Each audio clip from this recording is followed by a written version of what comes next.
her iCloud was still there. And they were able to pull from the iCloud. No evidence that Alicia Andrews knew of any murder plot. No evidence that Alicia Andrews intended to kill Charles Jones. No evidence that she conspired with any of these individuals. Alicia Andrews had messages that went back years. And they have them. Thousands of messages. Dig all the way back to 2020, 2021. Back when she was in high school, talking to her best friend at the age of 17. They went all the way back. And the best that they could find is that Alicia Andrews in 2021, when she was 17 years old, told her best friend that she thought Charles Jones was ugly and that he needed to die. And why did she say he needed to die? Charles Jones, as you all heard, was an individual who caused a lot of havoc in Jacksonville.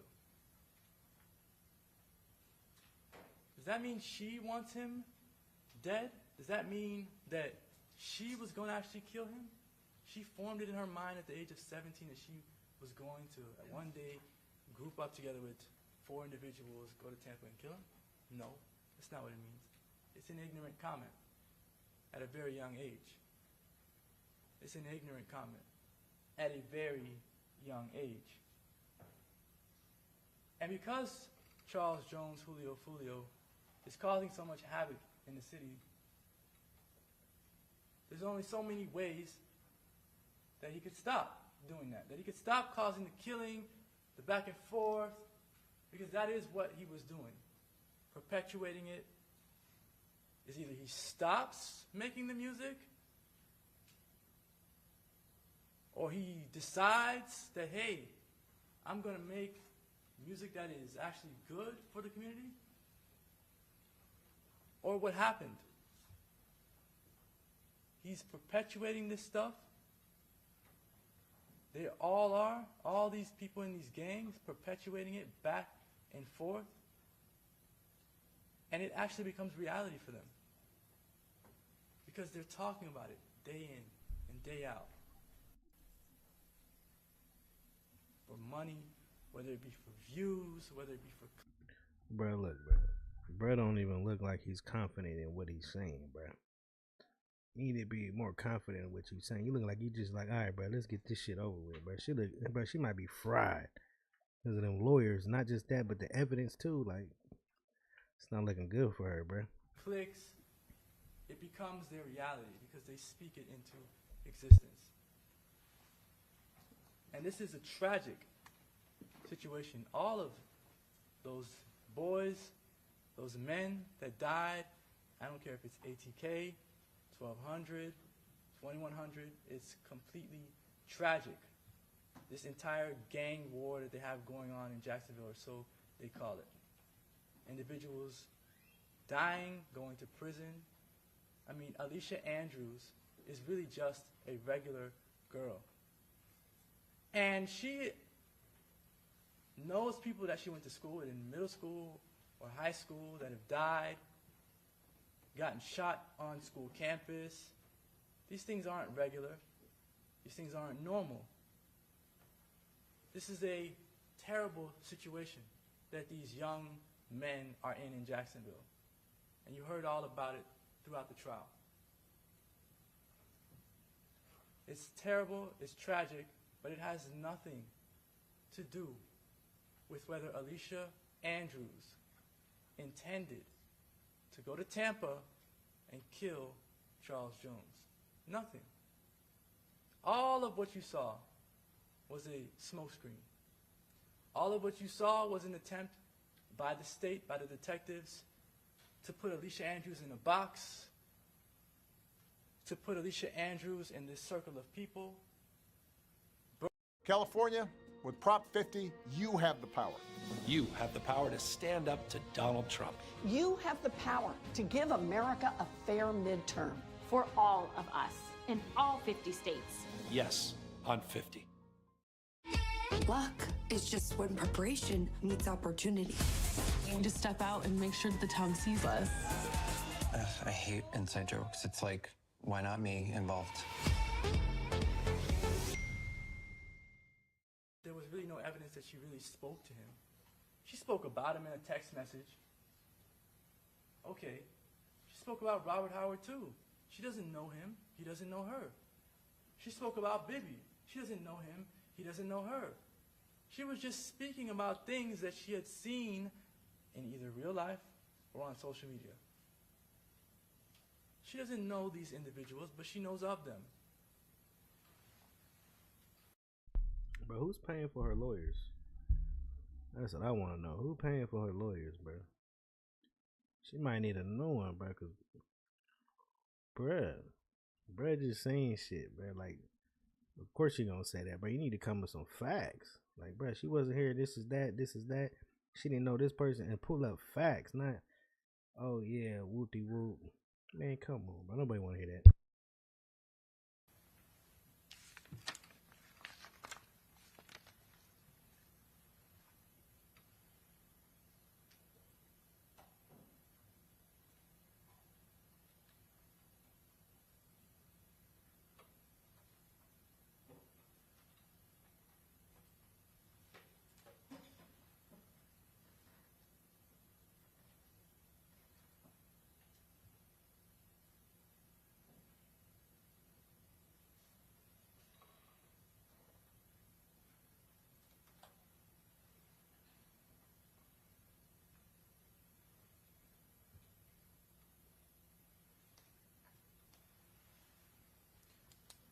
Beyond and to the exclusion of every reasonable doubt. That is the standard of proof in this case.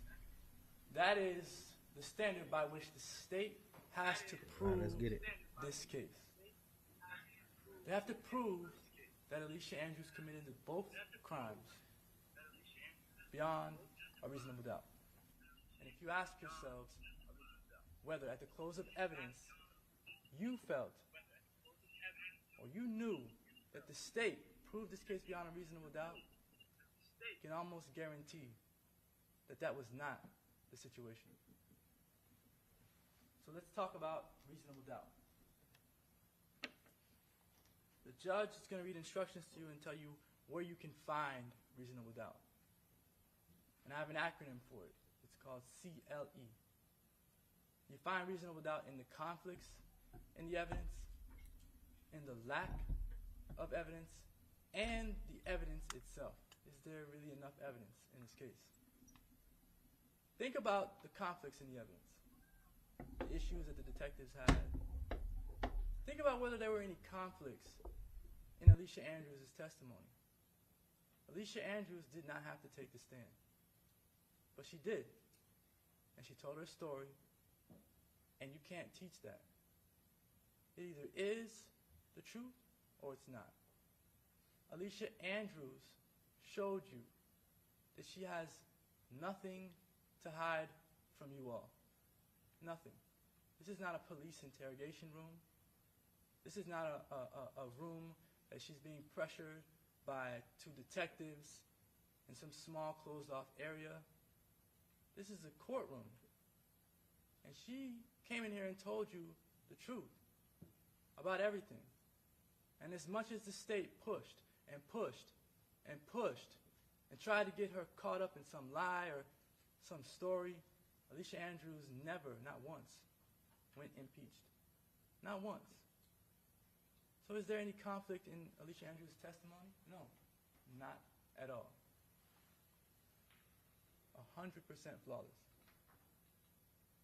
In this case, there is a clear lack of evidence, and it doesn't matter how many times the state says that they have overwhelming evidence in this case. They do not. The only thing that was overwhelming about the evidence in this case is the fact that there's a gang war going on in Jacksonville. That's it. Overwhelmingly, everybody is aware that people are dying back and forth because of drill rap music in Jacksonville. That is the overwhelming evidence in this case. This case is not about some October 7th, 2023 shooting. It's not. A shooting that's still under investigation almost 2 years later. A shooting in which Jacksonville Sheriff's Office has not made any arrests. A shooting in which there's no probable cause to arrest anyone. But they claim that Isaiah Chance and Sean Gathright are the suspects in that case, but they haven't been arrested for anything. After 2 years of an open case. And that case is being used to tie Alicia Andrews into this case, and she has nothing to do with the October 7th shooting of Charles Jones. You saw text messages between Alicia Andrews and Isaiah Chance around that same time period, from 2023. And what is Isaiah Chance telling Alicia Andrews that he does? Like, bro, who in the courtroom back here? There ain't nobody in the courtroom, bro. Who are these motherfuckers in the back? Who this? Who that be? Doesn't want to be around her right now. He needs some time because his friend has died. She's not even around him at that time. But somehow, some way, that information, that evidence is in this trial. It's being used to try to convict Alicia for these charges. And the two have nothing to do with each other. The town center shooting has nothing to do with this case. The fact that some person named 23 died, that youngin' Ace got shot, that his brother was there and his brother got shot as well, has nothing to do with whether Alicia Andrews knew that her boyfriend and these other individuals were going to Tampa to kill Charles Jones. It has nothing to do with anything. Choices. They make us who we are. But they aren't all created equal. Some dare us. When it happened in 2018 with Robert Howard has nothing to do with whether Alicia Andrews intended to kill Charles Jones or even knew that he was going to die. Nothing. All of this back and forth from 2018 that you heard, all of it, just think about it. What does it have to do with Alicia Andrews? And over, every witness after witness, didn't know Alicia Andrews, couldn't tell you the relevance of some of the things that the state presented against Alicia Andrews. If this case were against any of Alicia Andrews' co-defendants, it'd be a different story. But this case is against Alicia Andrews. This is state of Florida versus Alicia Andrews, and I would like to stay in that world.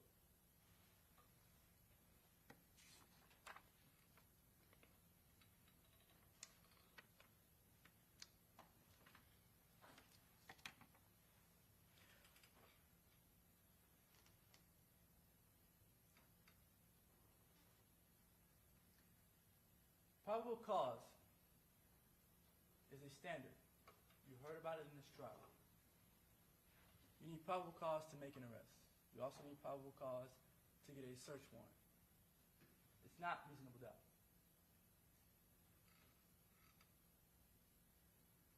Reasonable doubt is higher than probable cause. It's also higher than what they call the greater weight of the evidence, which is a little bit over 50%. So if you put your hand on a scale, or if you put a scale up and you put a piece of feather on one scale and it tips it a little bit over, that's the greater weight of the evidence.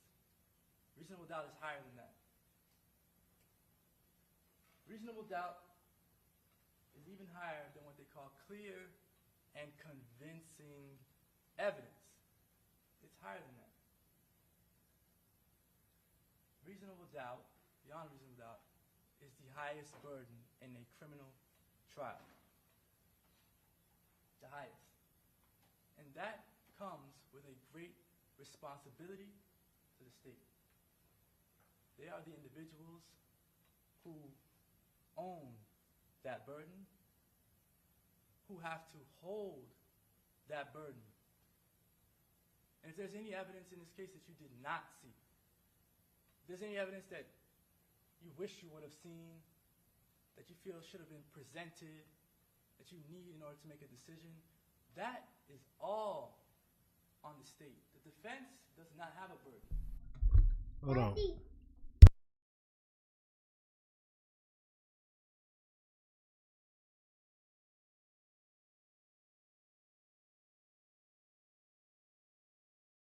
I ain't gonna lie, bruh cooking right now. You feel me? At first, I ain't like what he was saying, but once he start breaking that shit down, it's starting to make sense. You feel me? They just saying, basically, he's saying, you know what I mean, y'all ain't got really nothing It's just he say, she say, and not just that. Y'all going off of text messages when she was like 16. You know what I mean? So, hey, bro, cooking right now. Let's see what he do. The burden never shifts to that side of the room. Never. It remains with the state for the entire case. So if there's any evidence that you wish you would have saw, that you just don't have, that they don't have, it is on the state.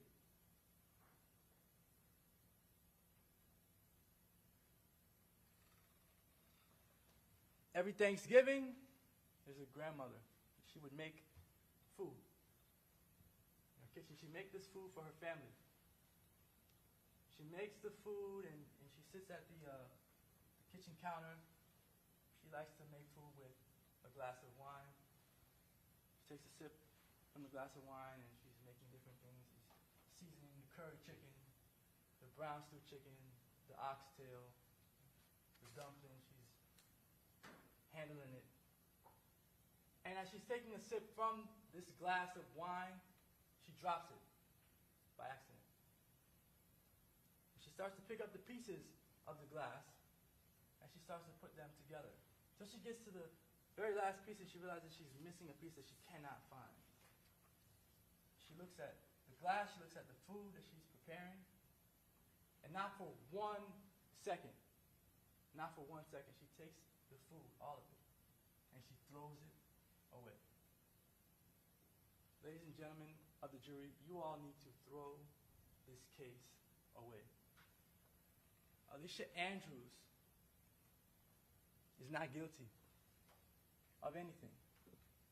Not first-degree murder, certainly. Not second-degree murder. Not manslaughter. Nothing. Not conspiracy to commit first-degree murder. Absolutely nothing. The state has not proven anything against Miss Andrews, except for the fact that she hung out with a bad boyfriend.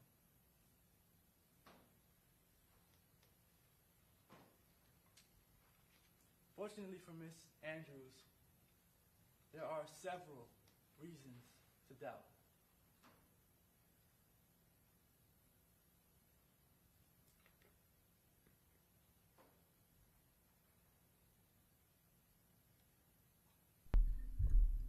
Yeah, I don't know, bro. Shit, the evidence I seen, bro, she looking cooked. But I mean, it is his job to make it look like she ain't been involved in none of that. There's no direct evidence. I don't know. This might go either way. We're gonna see. The homicide in this case. Alicia Andrews is not a gang member or gang affiliate. All of the evidence that you heard in this case about this gang war has nothing to do with her. Investigators have found no proof that she participated in, planned, or assisted with the homicide in any way.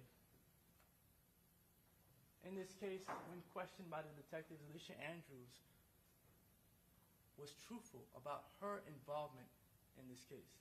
Truthful. She gave them the information about herself. She was not going to sit there and convey information about people she did not know, people who could potentially harm her.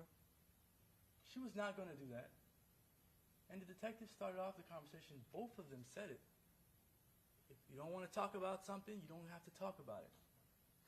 She decided she wasn't going to talk about certain things.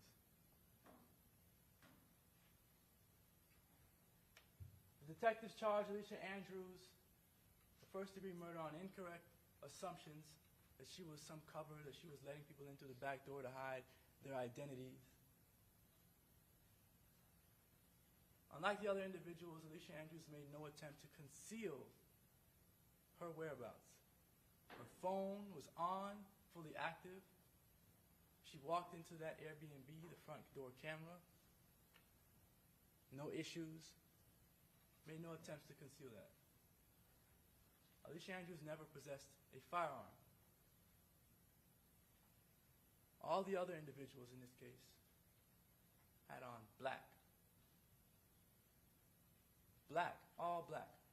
Alicia Andrews went out with her blue jean jacket, her Crocs on.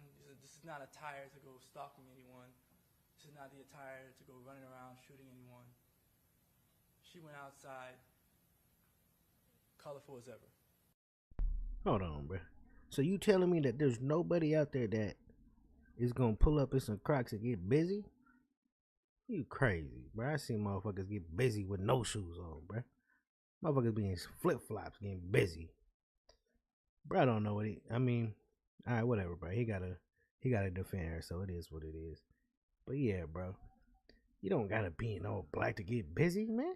You could be whatever and get busy. Whatever, you know what I mean? Bruh, proof is in the pudding. She was out there taking pictures of people, you feel me? Of all of them. You feel me? That cruise that she was in, that Impala cruise, she was almost everywhere. Everywhere everywhere they went, that cruise was there. Man, to me, she cooked. You could say anything and everything, bruh. But the evidence is right there. You feel me? I think he could have came a little bit better. And you feel me? Went a little bit more harder. So, yeah, I mean, it started debunking more on the shit that they was trying to find her guilty of. But hey, it's gonna be up to the jury. We're gonna see what's happening. I'm gonna be here live to show y'all. You feel me? See what's happening. There's no confession in this case. There's no cooperating witness in this case at all. And there's no physical evidence tying Alicia Andrews to this case. The only evidence that was sent off for any testing was the 30 casings that were left at the scene. 30 casings. And those came back with nothing, no DNA, no evidence. There was other evidence that could have been tested. All the evidence that Sean Gathright had on him, the evidence at Sean Gathwright's mother's house. When I say the evidence that was on Sean Gathright, I mean the evidence in the Forerunner, the ammunition, the guns, and whatnot. Those things could have been swabbed for DNA, for fingerprints. And had Alicia's fingerprints or DNA been on any of those items, you would know that she must have been involved in some sort of planning. Because as people conspire to do things, and they conspire to shoot someone with weapons, what do? They pass them around. Not all the time, bro. You gotta remember, motherfuckers be wearing burners. You feel me? If she was wearing burners, you feel me? Making sure her fingerprints and nothing gets, you feel me? Nothing gets, you know what I mean? Her fingerprints and nothing on them, or DNA and nothing. I mean, just by you talking by it, it can still get your DNA because you know what I mean? Everybody spits when they talk, whether you know it or not. So you feel me? I get what he's saying. But yeah, most of the time, bro, they ain't gonna be passing that shit around like, hey, look what I got. Unless they some fucking goofballs. You gotta be some fucking goofies to be doing some shit like that, bro. Just passing. I hate motherfuckers like that too. Like, you feel me? When I was in the hood, motherfuckers, oh yeah, look what I got. I just got this new 40, man. You feel me? Look at this motherfucker. Here, hold it. You know what I mean? Look at it, bro. Nah, man, I ain't touching that. You feel me? I ain't touching that, bro. You end up gonna do something with that, motherfucker. You feel me? My prints and everything on there, but I ain't touching that, bro. You feel me? Or if I do, I'm gonna have, you feel me, a couple, you know what I mean, have some burners on or something. I'm not gonna be sitting there just grabbing, you know what I mean? Nah, bro. And I'm gonna tell you right now, but y'all in them streets, don't touch anything, bro. Even though y'all ain't finna go do something, don't touch no weapons, bro, because your fingerprints is on there. And if you been to county or jail, your fingerprints is easy for them to pull that shit up. Telling you right now, bro. Things get passed around. You take this gun, you take that gun. There's no evidence of any of that. There's no evidence that any of that stuff was ever analyzed.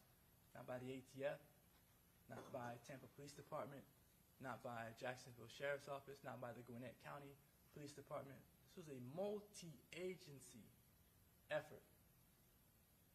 And they presented zero evidence that any of that stuff was analyzed for any DNA or fingerprints. And they did that because, or they didn't do it, because I guess they felt they had a strong enough case without it. And maybe they do for the other individuals, but not for Alicia Andrews, not for an innocent person, not for a person who had no knowledge of this conspiracy, not for a person who had no intent to kill anyone, not for a person who did not commit any acts to kill someone.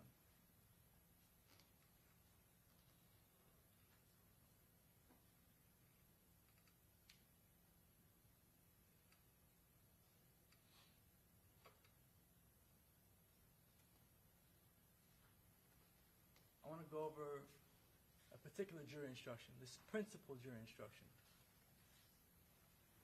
If the defendant helped another person or persons commit or attempt to commit a crime, the defendant is a principal and must be treated as if she had done all the things the other person or persons did if the state proved beyond a reasonable doubt the following two things. So, Alicia Andrews is only treated as if she was one of the shooters in this case, if those two things at the bottom exist. So Alicia Andrews has to intend for the crime to occur. And in addition to that, she has to do some act or say something that was intended to and that did incite, cause, encourage, assist, or advise the other person or persons to actually commit or attempt to commit the crime. So one, she's got to intend for this crime to happen. And where is the evidence of Alicia Andrews' intent for this to happen? None. As much as the state says there's overwhelming evidence, there's a mountain of evidence, where is it? Members of the jury, Charles Jones was a prominent drill rapper out of Jacksonville, Florida. He was known as FOOLIO, Six, the Big Rapper. He had drill raps on Instagram, on YouTube. He had millions of hits and followers. He was well known in Jacksonville. They hunted him, they stalked him, they found him, they targeted him, and they gunned him down. That is the only reason all 5 of those individuals were here in Tampa, Florida on June 22nd, and then the early morning hours of June 23rd of 2024. The defendant, Alicia Andrews, seated over there, along with her fellow co-defendants, her fellow co-conspirators, Rashad Murphy, Davian Murphy. Hold on, is this the big goofy motherfucker that was over there running with that big ass chop? I think that is big goofy, bro. He almost fell like 2-3 times. Sean Gathright and her boyfriend Isaiah Chance. That is the only reason they came down to Tampa, was for that one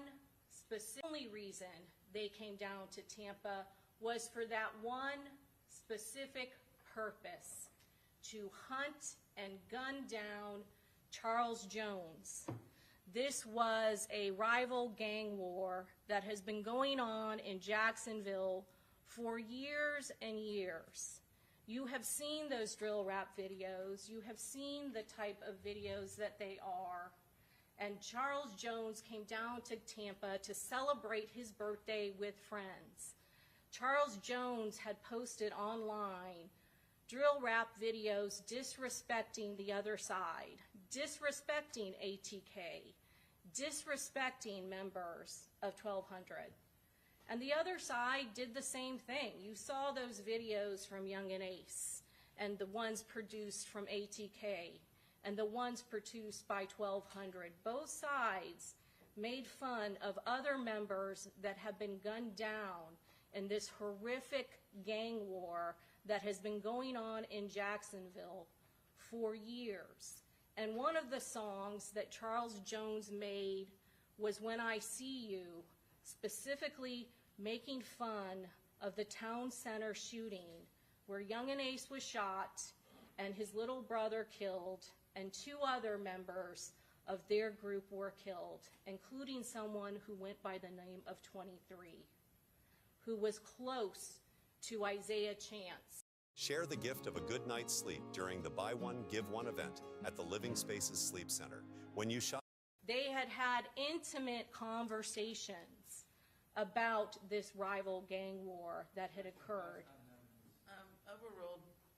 They had the evidence shows her messaging on her phone shows that she had conversations with Charles Jones where she had been told by him about these deaths. They discussed the town center and how he could not go there anymore because what had happened at the town center. That is where 23 was killed. That is where Youngin Ace was shot multiple times. There had been conversations on October 8th between her and her boyfriend Charles Jones. You know what happened on October 7th.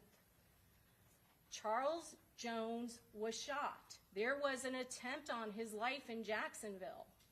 And you have seen ballistic evidence in this case that ties the people in this murder and this conspiracy directly to the attempt on his life in October of 2023.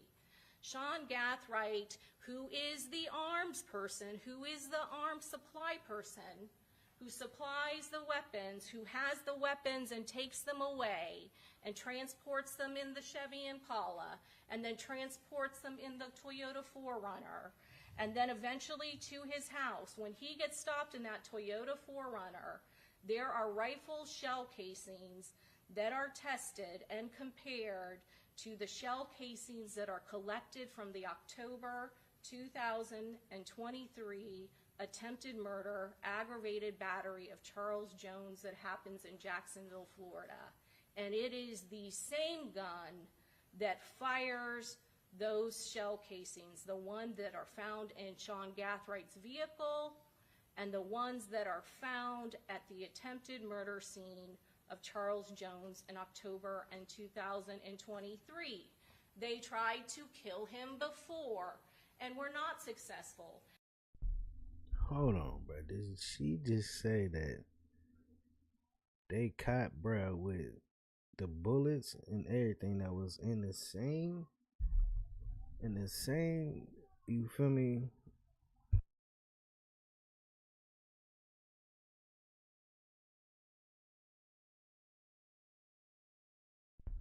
The bullets that happened in the same crime that they done committed.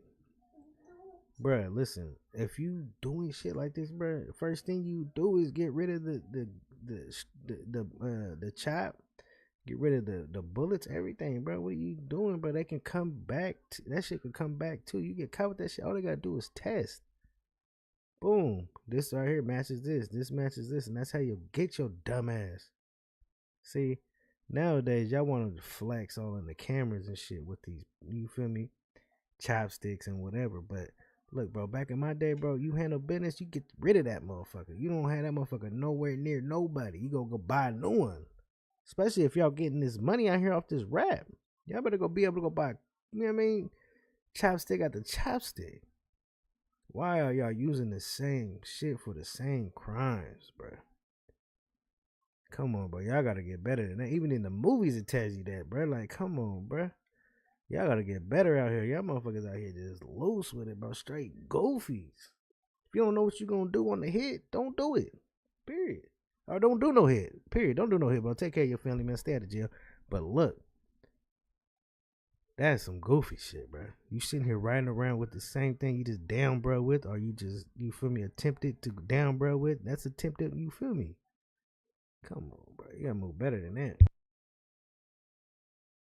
And you heard that Charles Jones got on the internet and posted a video on the internet and taunted them after it happened, saying that they didn't get him.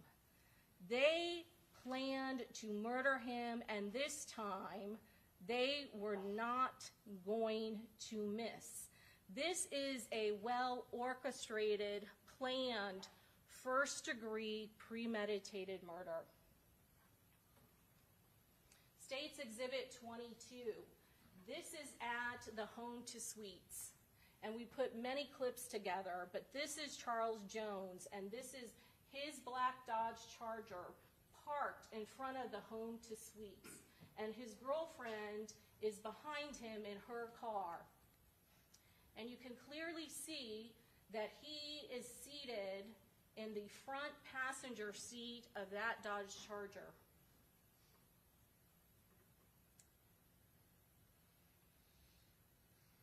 In the second clip, you're going to see at this location. And not just that, bro. Why are you in the front seat? Bruh, if you in them streets, why are you in the front seat? I mean, I don't know about y'all, but when I was in the streets, I was with, you feel me, whoever, I'm in the back seat. I'm under in the tent. Nobody gonna know who in that whip, you feel me? You in the front seat, you go to a light, somebody might be like, oh, that's bruh. Boop, boop, boop, call up them, hey, bro, I just seen bro over here.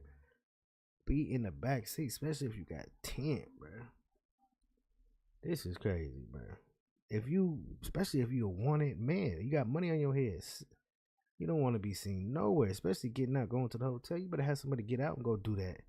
You feel me? Have somebody get out and go handle your business in the hotel, and then you pull up and get out the hotel and go inside. Don't be sitting out there, you feel me, going in and out the whip. They already done seen you, bro. Like, come on. This is the first time that black Chevy Impala carrying 3 armed and covered gunmen pull into that parking lot, and they don't go in front of where Charles Jones' vehicle is. You see them turn to the right. They are avoiding the line of sight of Charles Jones. They want to make sure that they get him. They never pull into the line of sight of Charles Jones and his party. Charles Jones now is laying in that front passenger seat with his feet up. The next clip that you see in State's Exhibit 22 is of the car. Hold on, bruh. Bruh had his feet up like he comfy. Like, come on, bro. What you want, a lazy boy? You that comfortable, bro, thinking you untouchable, bro. See, that's part of it right there, bro. You in these streets and you thinking you untouchable. Nobody's untouchable. Remember that. If you got some money on your head, bro, you should be looking. Bro, I don't give a fuck if it's a white dude, bro. You better be looking, bro, up and down. Like, hold on, this bro, what's going on over here, bro? On your toes. You feel me? Bro was slipping. It is what it is. RP, bro. Man. RP, bro. Are pulling up of his friend. That's Typha McCrae, and in his vehicle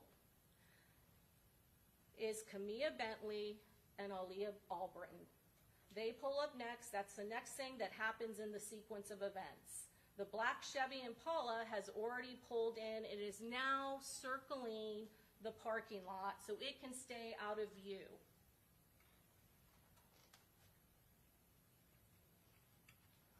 The next clip you're going to see is Typha McCrae and his girlfriend, Aaliyah Albritton, get out and go to the bathroom.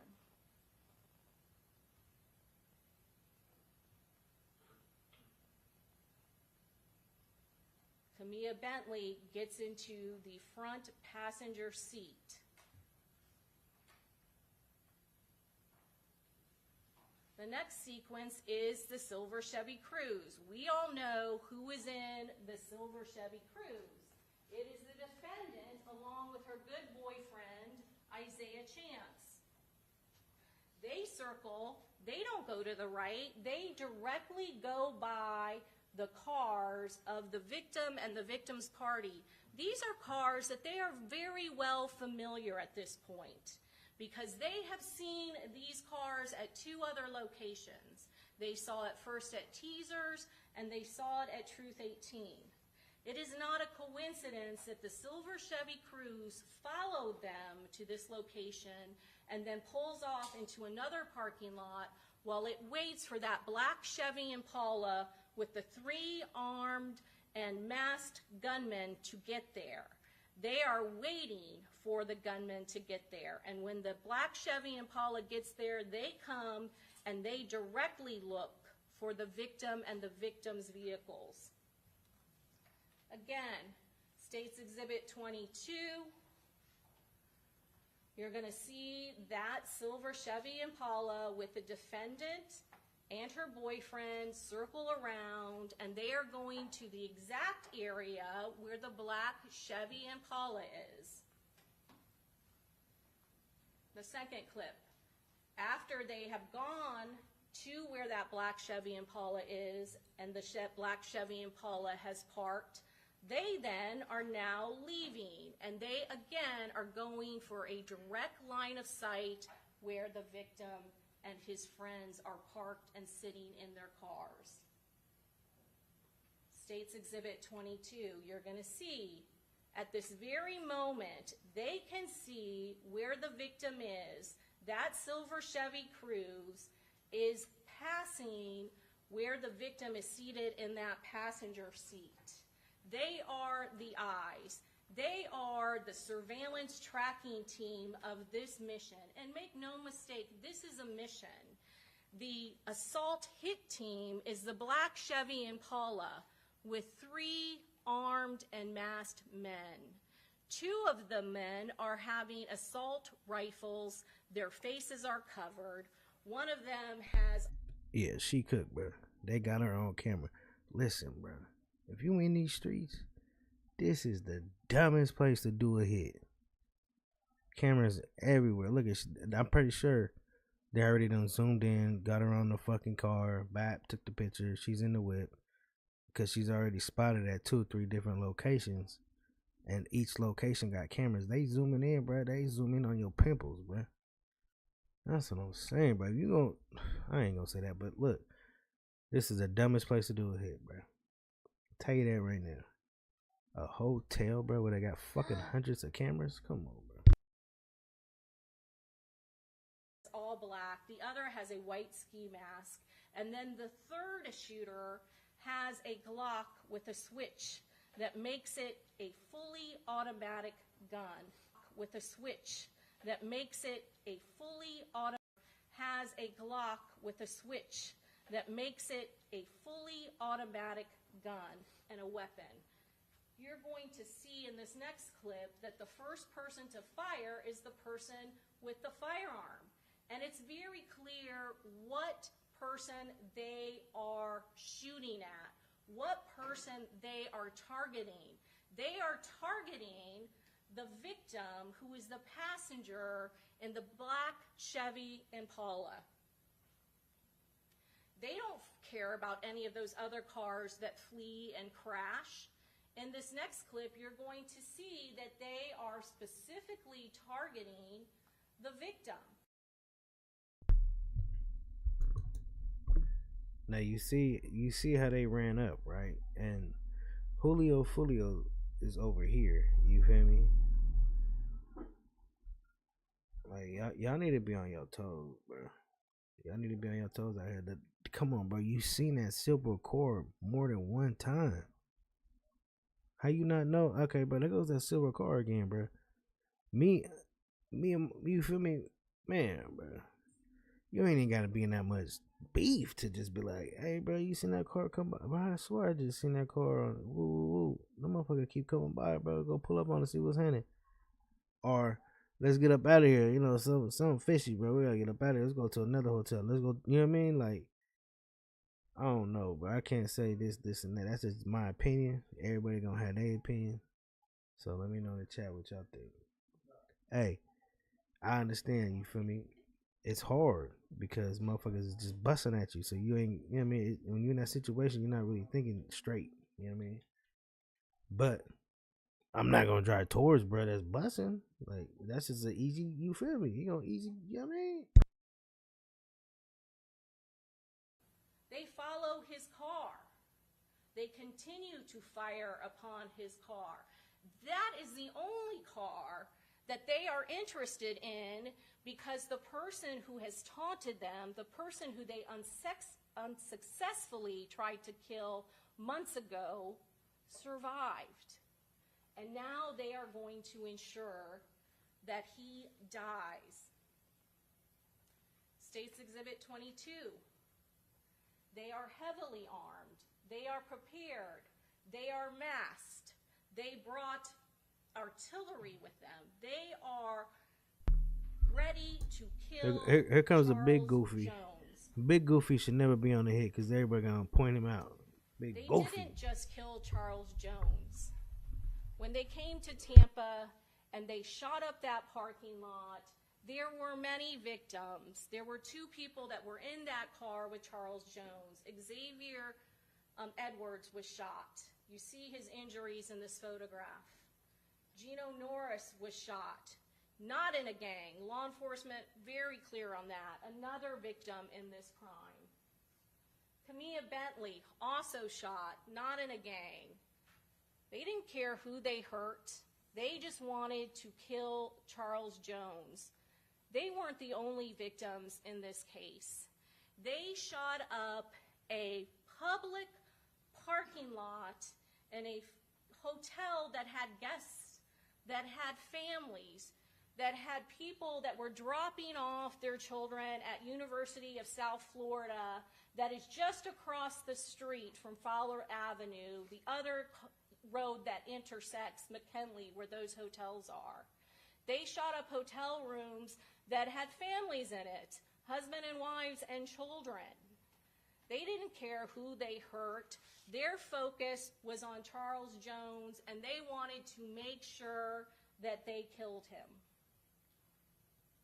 In order to prove murder in the first degree, the judge just read to you what those instructions are. This is what the state has to prove. Tracked down, and he was killed. And to suggest to you that she was not a trusted member of this group, of this conspiracy, flies in the face of all of the evidence. We rely on you to use your common sense when you evaluate this evidence, and when you look at what is on her phone, and when you see the personal animosity and what she was living in at the time when she wrote those messages.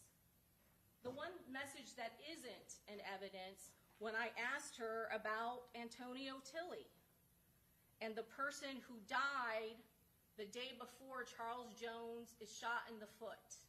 Remember that? I refreshed her recollection. Well, you need to link it up to evidence they did here, okay? You heard her testimony.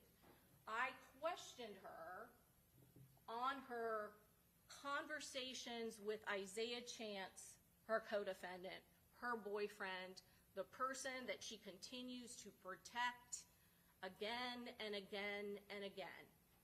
I questioned her about the communication she specifically had with him in 2023,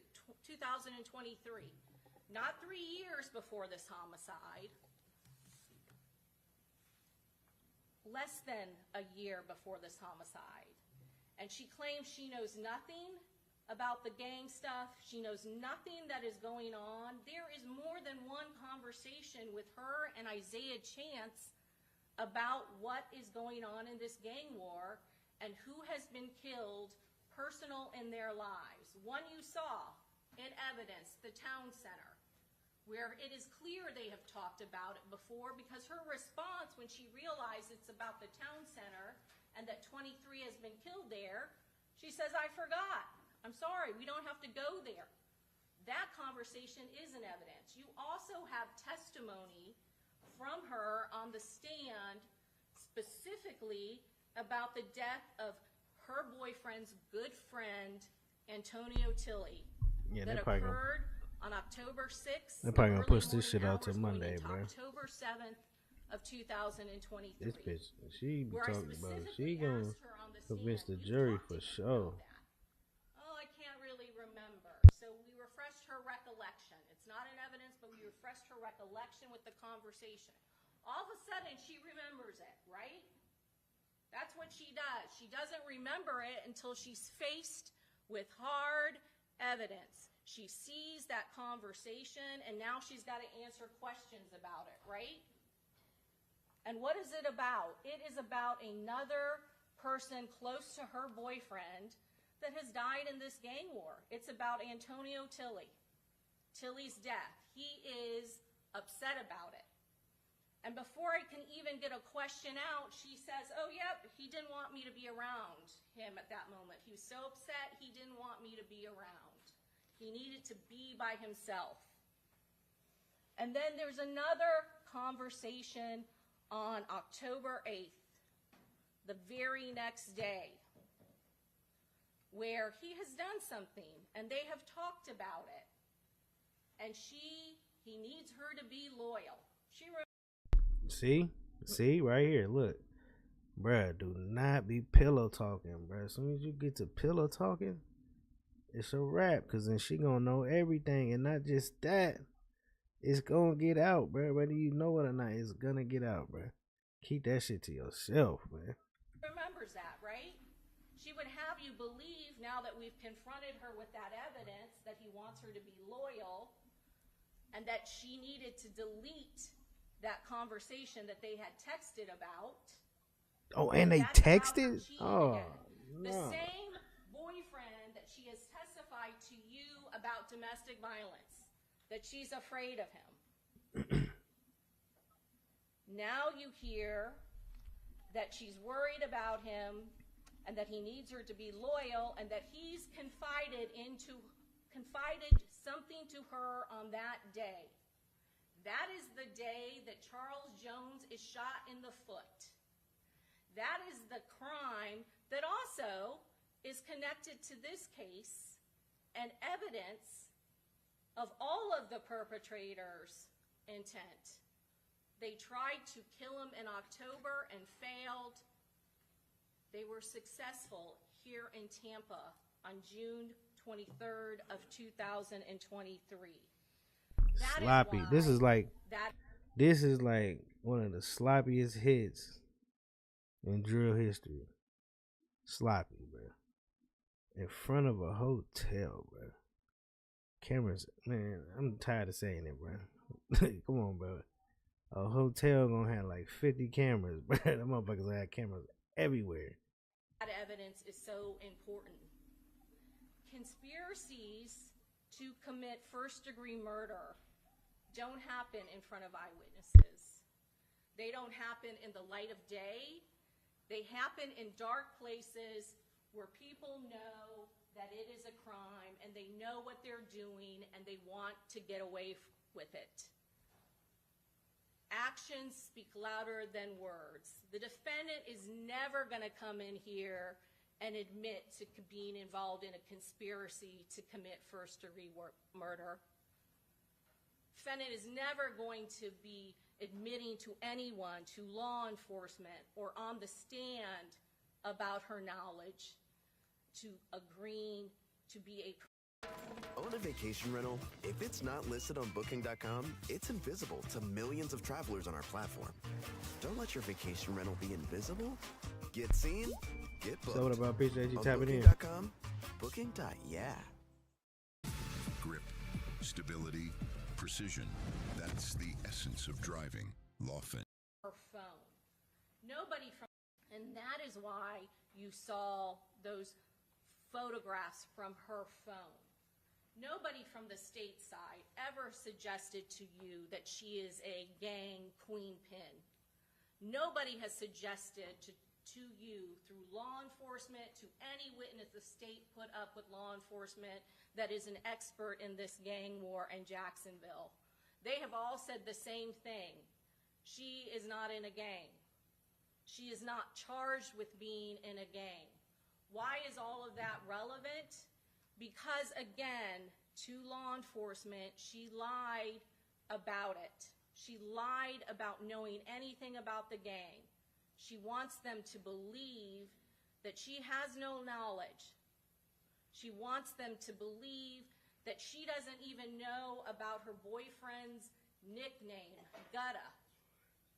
And you all know, again, his nickname, Gutta. Know about her boyfriend's That's hella funny, man. And know about her boyfriend's nickname, Gutta.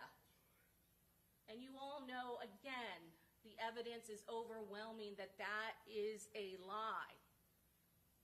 Not only does she call him Gutta, not only does she know that that's his nickname, not only does she know that is his gang stage name for his own drill rap videos, she has it tattooed on her twice. That's the reason why those photographs are relevant. It again shows her. Man, she got her right there, bruh. She got it right there. You got it tatted on you. They don't say you don't know shit about you. Will be like, come on. The reason that you saw all of those messages to other people in the gang about the gangs, there's conversations. What do you think she thinking right now? Bibby. Like, man, I should have never got that tatted. Gang member after gang man, member. I should have never been involved in this shit. Stupid, bro. Bro, this shit dumb, but it's like dumb as hell. We brought that to you. That's a good That friend motherfuckers of better hers. pay She attention, thinks she man. wanted to Keep your ass in testify school. against her Go friend. do something. Get a career. You have to evaluate each and every piece of evidence and what it shows and what it proves. It proves that she knew exactly what was going on in this gang war. It proves that she personally knew people that were affected by this gang war. When you look at the phone evidence, I know that there is a lot in there. The defense attorney argued to you that there is no text messaging of her or Instagram of her from her phone. That is because she got rid of her phone. You heard from not only our expert, but their expert, some of this information is not backed up. Some of this information you can only get if you have the device itself. That text messaging that we have between her phone and Sean Gathwright's phone during the time of the crime, that was only retrieved by Sean Gathwright's phone. Her phone didn't have those same messages. Her phone is backed up, and her phone had photographs on it. Her phone had conversations on it. But the time period you heard from Detective Ramos where they were looking at that time period for the crime was not on the Apple iCloud backup. And there's two ways that can happen. It can happen either by it not being something that she backs up, or it can happen if a person personally gets rid of that time period and deletes it from their phone. We never got her phone. You heard that others got rid of their phone, Sean Gathwright, who was using his phone in this instance. So it wasn't just her that got rid of her phone. Sean Gathwright got rid of his phone as well. And again, more evidence of her intent is the conversation when she knows law enforcement is looking for her. That's why we presented all of that information from the phones to all of you. Because again, it is evidence of her intent that something is on her phone that she does not want law enforcement to know about. That is the reason she's laughing her, LMFAO. That is why she is laughing out loud, because law enforcement got her new phone. And in the middle of this search warrant, when law enforcement is executing it, she has a new phone that she is trying to back up all the stuff from the iCloud. She got rid of her device, and she got rid of the specific text messages that surround that time period. If you look at those videos where her boyfriend, Isaiah Chance, is walking around with her phone, it's not just up to her ear. Look at it. He has it out like this. That is when a way a person holds a phone when they are speaking on speakerphone.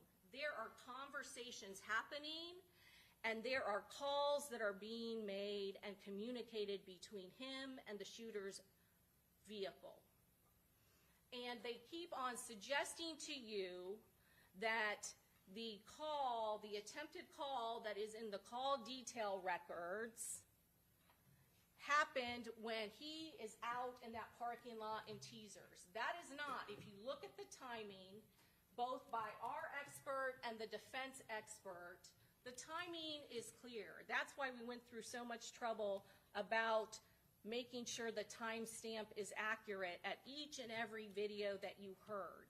And when you look at the call detail records, the calls that are reflected on the call detail records of her phone show that she is already in her car with the defendant when those calls are being made. What is not captured, what is an unauthorized app that they are using when she needs to put in her passcode, is not captured because they are using another app to make those phone calls. Your Honor, I'm going to object at this time. Can we go sidebar? Yes?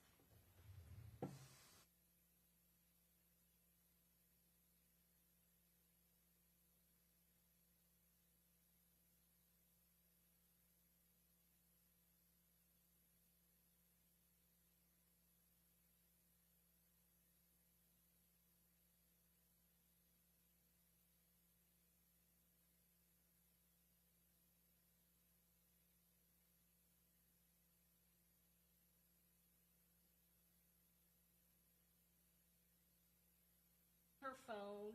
She uses her phone all the time, and she is allowing her boyfriend to use her phone, and when it goes dark, she has to put in the passcode for him. She knows what is being said on that phone to that second vehicle. There is no way that she did not hear what was going on.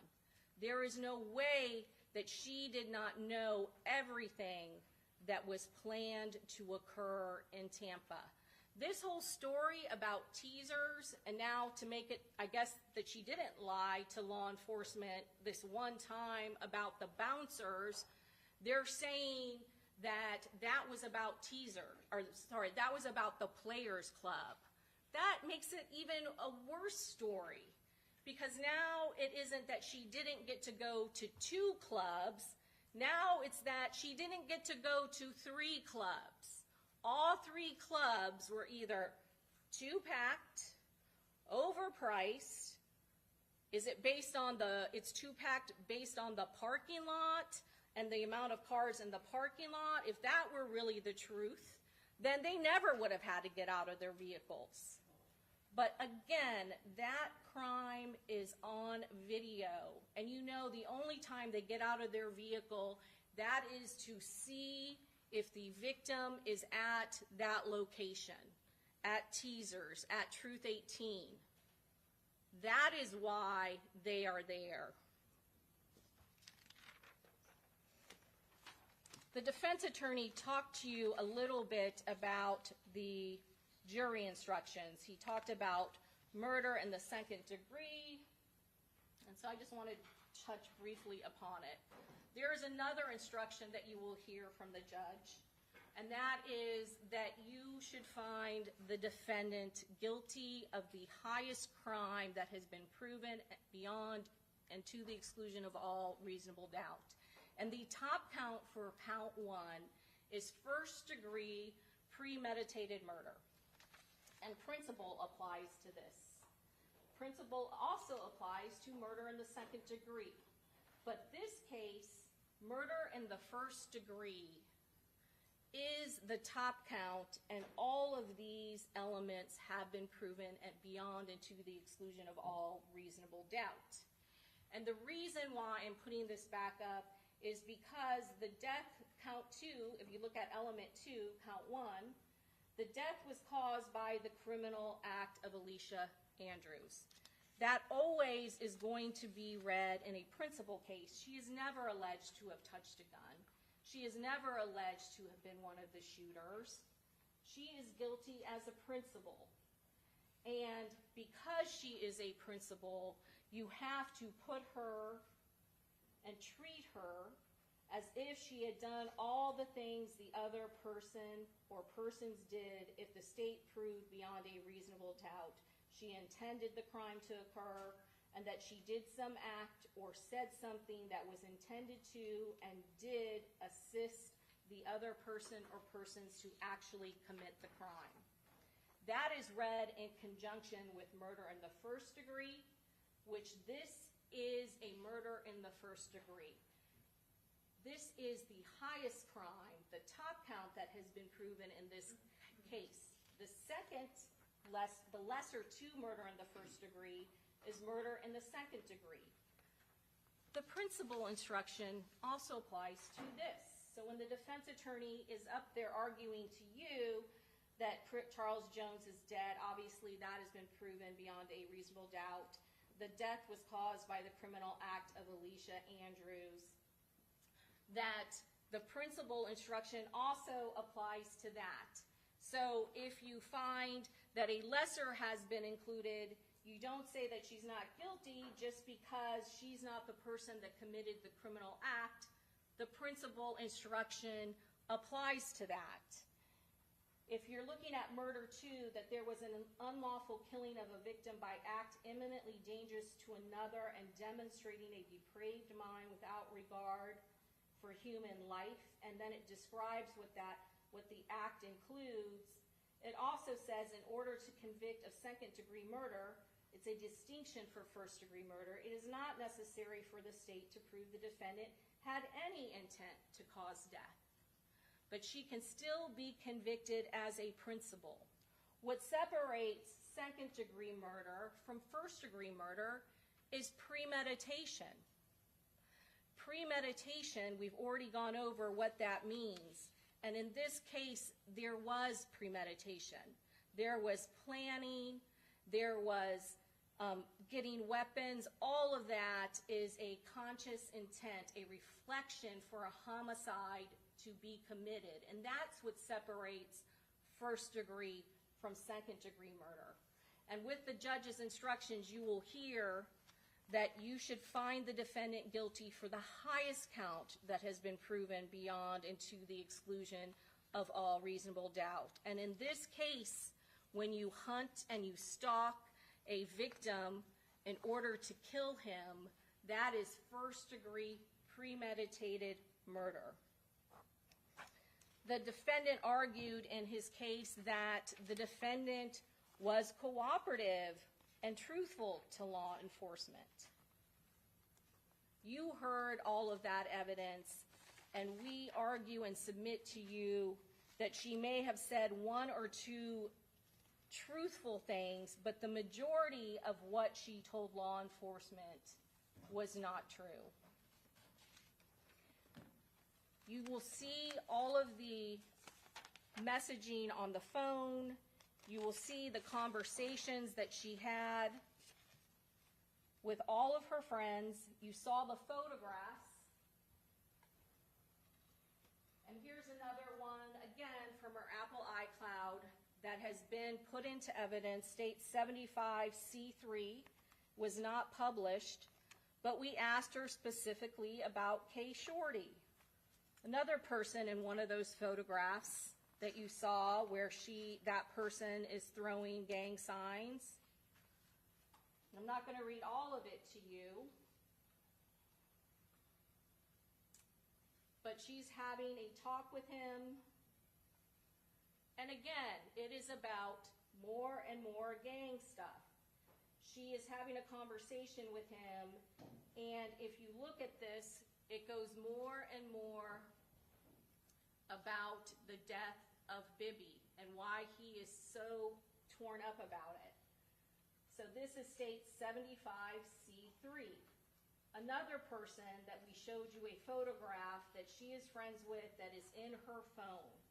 So look at all of the phone stuff and see that what she is saying when she suggests to you that she doesn't know what is going on simply is not true. She's not using a first name like Tom or Jeff. These conversations aren't about somebody named Ryan or Steve. These are names of gang members who have been killed in this gang war. You're going to see names like Bibby, Leaky, All of that is evidence of her knowledge. Big trucks are dangerous, and they can cause big, bad injuries. But the big trucking companies don't stand a chance against us. That she has that they have had about it. That is overwhelming evidence of her guilt. We ask you to take a look at all of the evidence in this case and hold her guilty and responsible for her own participation in this crime. Yeah, I don't know, bro. She might. That jury. I don't know. What did they get a hung juror? But then, you feel me? I mean, she got all. I mean, all the evidence is pointing to, you feel me? She has something to do with it. And who is Bibby, bro? You know what I mean? Why they keep bringing up Bibby? Who's Bibby?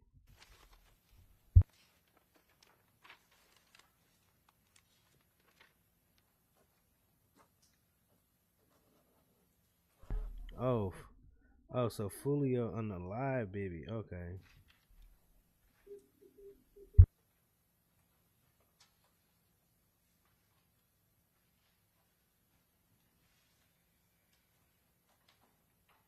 She says she doesn't know Davian Murphy,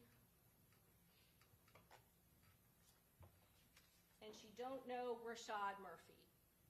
She says that she cannot say to That's Davian goofy, Murphy, bruh. That's bruh that was running and almost fell like 10 times.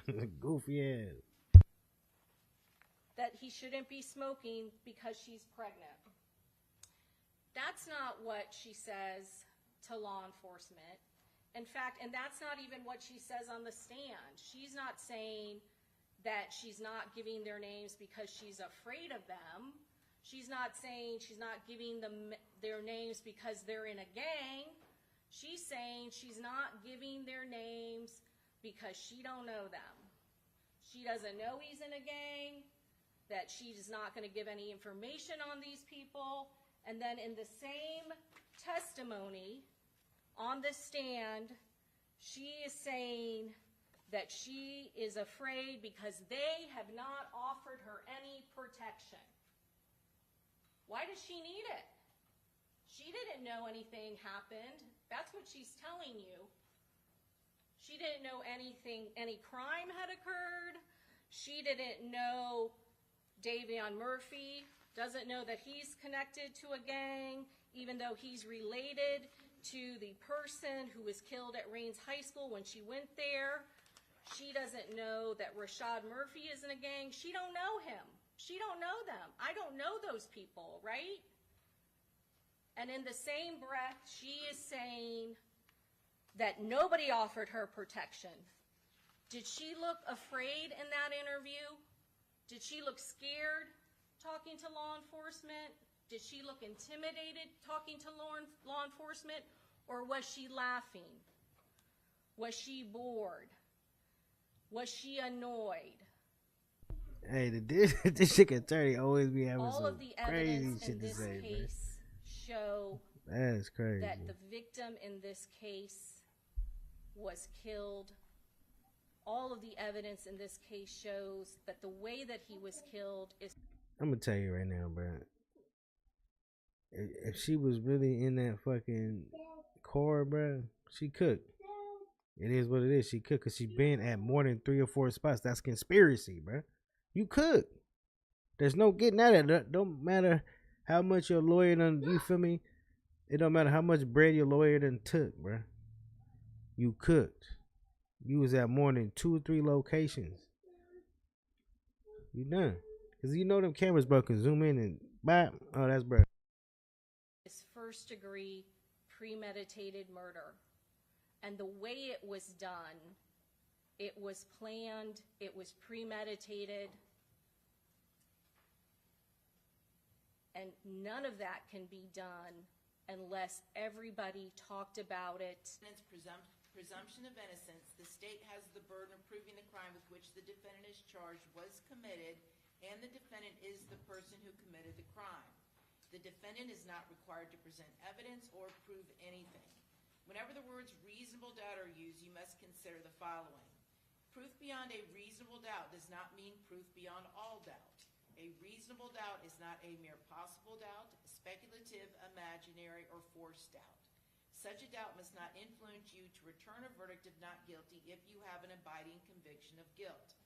On the other hand, if after carefully considering, comparing, and weighing all of the evidence, there is not an abiding conviction of guilt, or if having a conviction it is one which is not stable but one which wavers and vacillates, then the charge is not proved beyond every reasonable doubt, and you must find the defendant not guilty because the doubt is reasonable. It is to the evidence introduced in this trial and to it alone that you are to look for that proof. A reasonable doubt as to the guilt of the defendant may arise from the evidence, conflict in the evidence, or the lack of evidence. If you have a reasonable doubt, you should find the defendant not guilty. If you have no reasonable doubt, you should find the defendant guilty. It is up to you to decide what evidence is reliable. You should use your common sense in deciding which is the best evidence and which evidence should not be relied upon in considering your verdict. You may find some of the evidence not reliable or less reliable than other evidence. You should consider how the witnesses acted as well as what they said. Some things you should consider are: 1. Did the witness seem to have an opportunity to see and know the things about which the witness testified? 2. Did the witness seem to have an accurate memory? 3. Was the witness honest and straightforward in answering the attorney's questions? 4. Did the witness have some interest in how the case should be decided? 5. Does the witness's testimony agree with the other testimony and other evidence in the case? 6. Had any pressure or threat? Tis an all-new season premiere. It's beginning to look a lot like competition. Is Team Naughty? Gave in court. 8. Has the witness been convicted of a felony? Whether the state has met its burden of proof does not depend upon the number of witnesses it has called or upon the number of exhibits it has offered, but instead upon the nature and quality of the evidence. Bro, can we get to guilty or not guilty, bro? Come on, bro. We need to get to guilty or not guilty. Enough of the, you feel me? Tired of all this reading shit. Does not mean that his or her testimony deserves more or less consideration than that of any other witness. Expert witnesses are like other witnesses with one exception. The law permits an expert witness to give his or her opinion.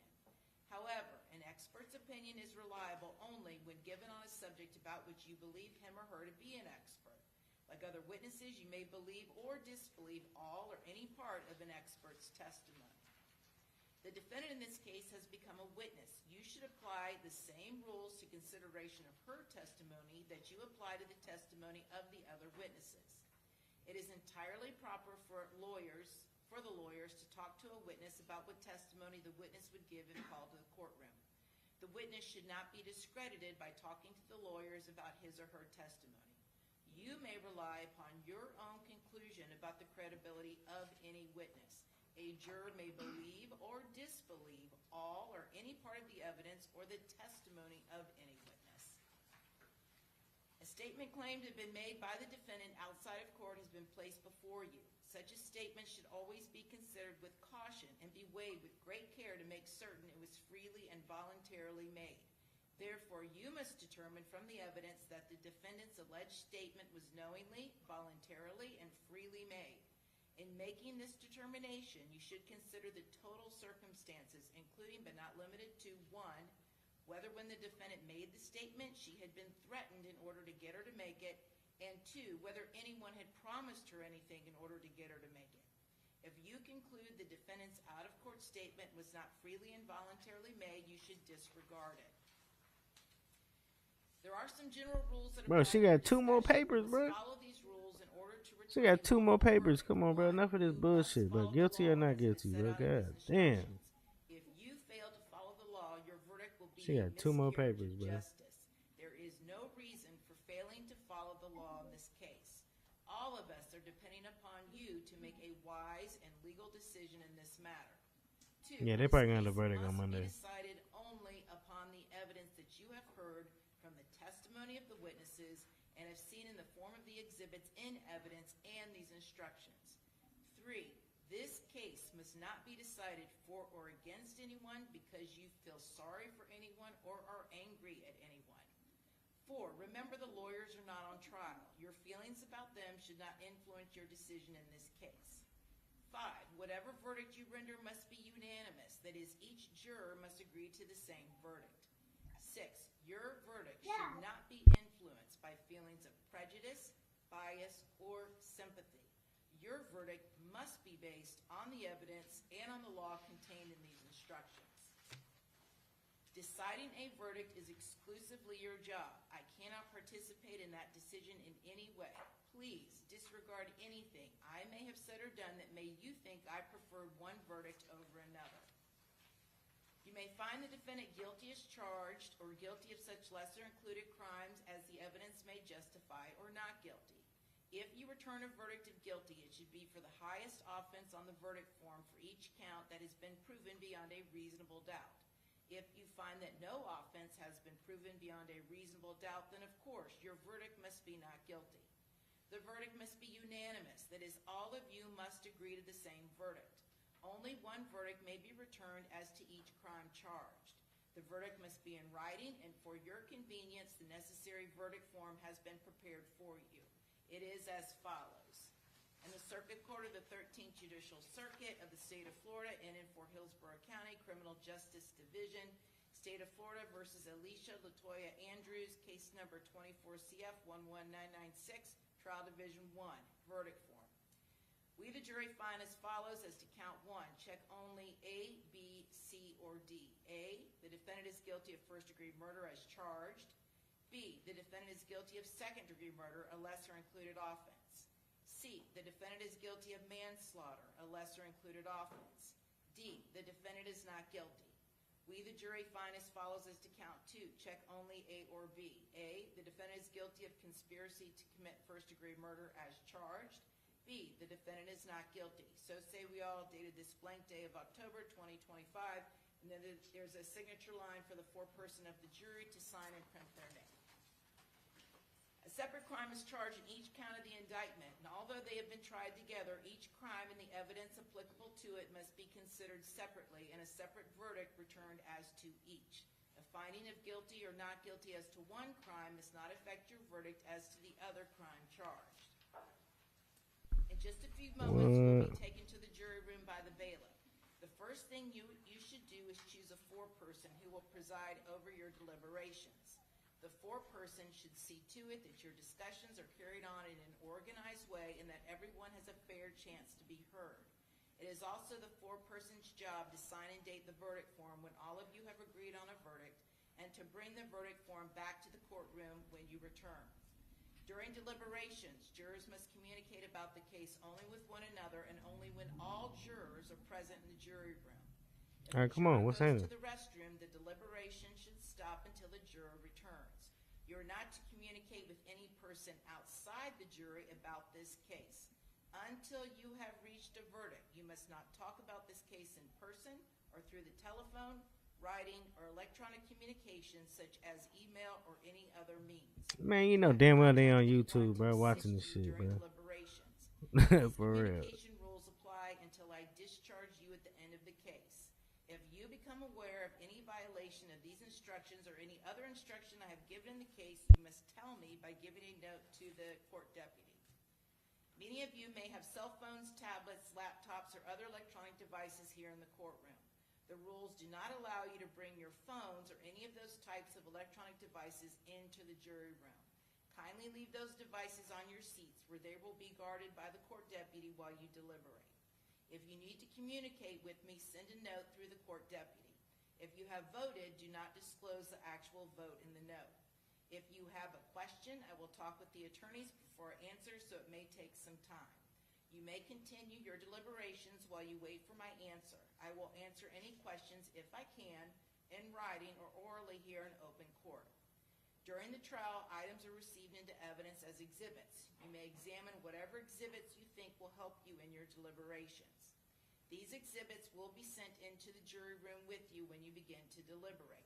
In closing, let me remind you that it is important that you follow the law spelled out in these instructions in deciding your verdict. There are no other laws that apply to this case. Even if you do not like the laws that must be applied, you must use them. For more than 2 centuries, we have lived by the Constitution and the law. No juror has the right to violate rules we all share. Okay, a couple of things. Number one, we discussed this during jury selection, but just to affirm it here. All of your information is confidential and under seal, okay? Nobody has access to any of your information. Your identities have not been disclosed through the media or otherwise. From this moment forward, I will only refer to you by your initials and your juror number. Also, the foreperson of the jury who signs the verdict form and prints the name. When the verdict form is read, I will only identify the foreperson by the initials and the juror number. The signature and name of the foreperson of the jury will be redacted from the verdict form. It will not become public record. Additionally, it is late. I concede it is late. However, whatever time you all reach a verdict, there are sufficient law enforcement personnel to escort you safely to your car, so you don't need to worry about that at all. Okay, a couple of things. So, juror number... Hey, we finna get that motherfucker right now. Halloween, let's get it. Get that verdict. You are our alternate, okay? So you're not going to be participating in the final verdict. So this is what's going to happen. Do any of you have electronic devices on you right now? Okay, if you do, that includes smart watches, okay? Anything that's got internet connectivity, because you can't have that in the jury room. Leave those in your seat. Our alternate, juror number 77, do you have anything in the jury room? Okay, so what's going to happen is you guys are going to go back to the jury room as a group. The bailiff is going to collect any electronic devices from the 12 remaining jurors. Juror number 77, grab whatever belongings you have, step out. I'm going to talk to you a little bit further. And just so you all know, you cannot begin deliberating until everyone has cleared the jury room. Okay, that includes law enforcement personnel and the alternate. Once it's just the 12 of you, then you can begin deliberating. You're going to be sent back all of the evidence in this case. And do we have a laptop or something that they can? Yes, Your Honor. Okay, so you'll be sent a laptop. If you want to review any of the digital evidence, you can use the laptop, but there is no internet connectivity. Okay. And there was one more thing. Oh, I know. In the pack of jury instructions, those are your jury instructions for each of you to use. However, there is a copy of the verdict form. The bailiff will send back the official verdict form. All right? So the one that he gives you all is the one the foreperson needs to sign and date when you will have reached a verdict. Okay, very good. And I think he's going to talk to you about ordering food. So you have that to look forward to. All right? Okay, very good. Our alternate juror, please collect your things and step back out, all right? All rise.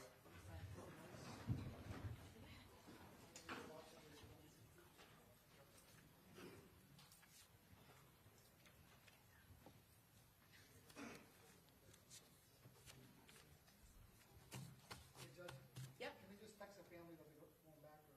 Yeah, that's fine. Do me a favor. If you need to notify a family member, do it now while the law enforcement's in there with you, and then turn over your electronic device. And also, if anybody needs to reach you in emergency, we have your devices. So, but you can do that before you begin deliberations, okay? All right, thank you.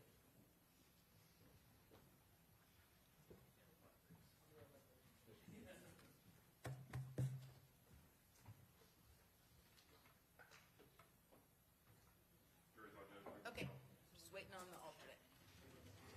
California, with Prop 50, you have the power. You have the power to stand up to Donald Trump. You have the power to give America a fair midterm. For all of us, in all 50 states. Yes, on 50. Things happen here, but no one really talks about it. What exactly are we looking for? What are you asking me? If that can remain on the computer that goes back, or if not, we can delete it. Okay, But well, some of the discs were not, right. We're skipping, so if defense wants to look at it and see that they're just the exact replica of the disc. Okay. But, or, I don't know if they have an objection to that. I don't. The ones that are on video. Can I have Mr. Coffee? Okay, stop. Hold on. Stop. All right, come on up. Come on up. Okay. So I'm not going to keep you here any longer. I just want you to know how much we all appreciate your willingness to serve. You may be elated that you're not participating in the final verdict.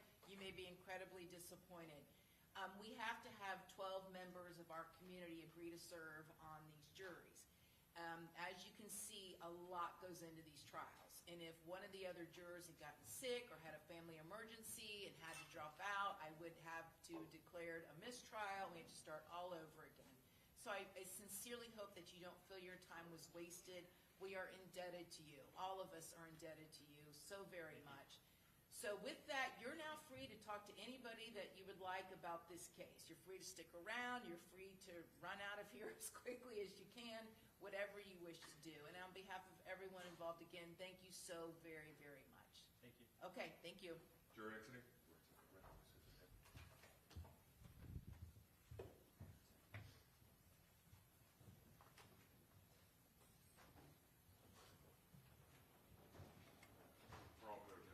Okay, very good. So I guess you guys can just talk about the laptop or disk issue. And All right, so right now, basically, they finna go back there. So right now, basically, they finna go back there. You feel me? All the jurors, they're gonna go back there and get the verdict. Probably gonna be like 10, 20 minutes. And we finna be back online, man. See what's happening. I'm gonna stay here, though. okay, so just make sure that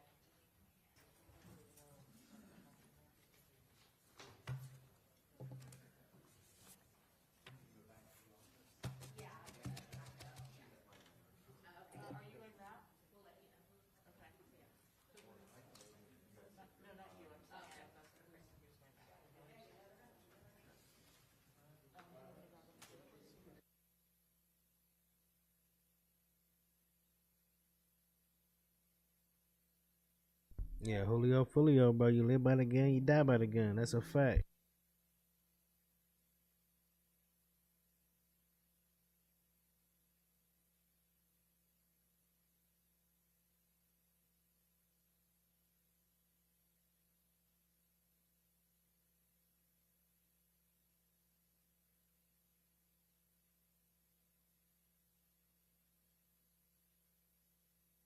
did the witness at some other time make a statement that is inconsistent with these instructions? Drew's case number 24 CF 11996, trial and a separate verdict returned as to each. I want you to return a Murphy. She says that she cannot victim in this case. The evidence, there is not an abiding conviction of guilt, or if having a conviction, it is one which is not stable, but one which wavers and vacillates, then the charge is not proved beyond every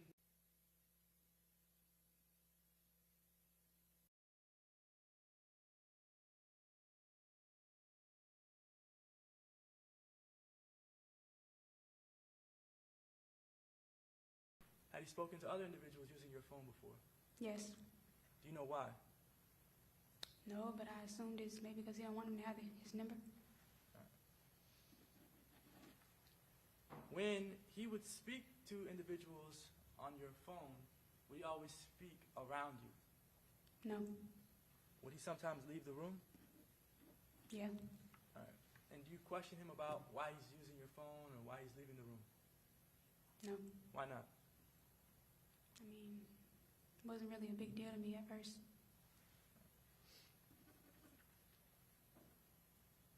So back to the parking lot at Teasers.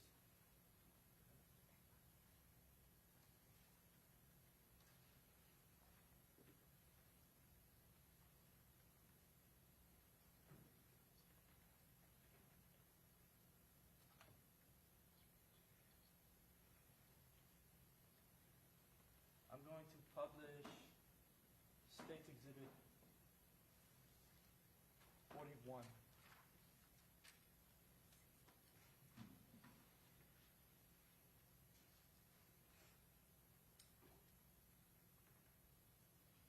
And this is 41B, I believe 7. 8.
All right, do you recognize this parking lot area? Yes.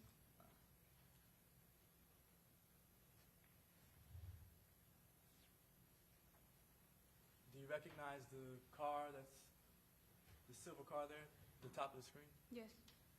What car is that? That's the car we were in.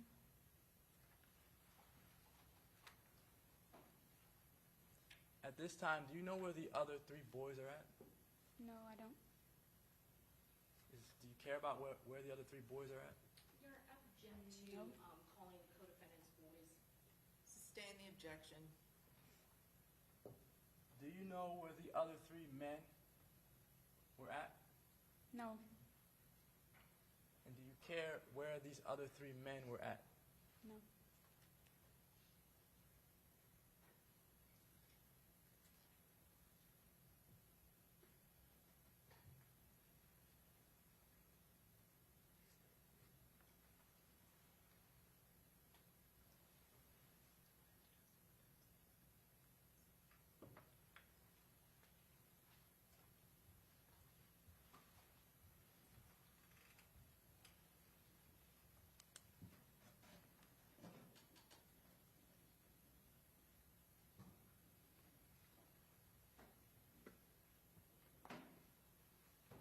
All right. Do you remember what's happening inside the car at this time?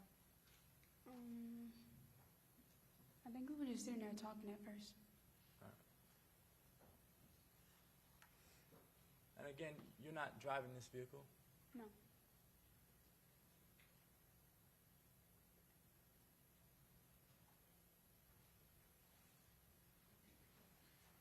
Is there a reason why you have on a mask in this video? Yeah, I was pregnant at the time, so I didn't want to smell any smoke and prevent like any health issues.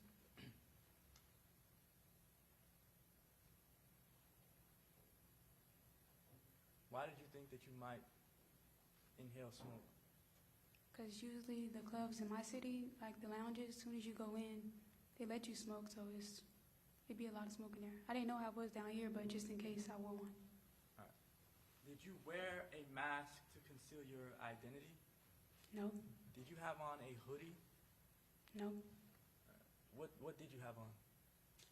Some blue jeans, a blue jacket, and a regular shirt. All right. What type of shoes did you have on? Some like regular Crocs I designed. Crocs, like almost like slippers? Yeah. Those are not boots or anything that you could use to run in? No.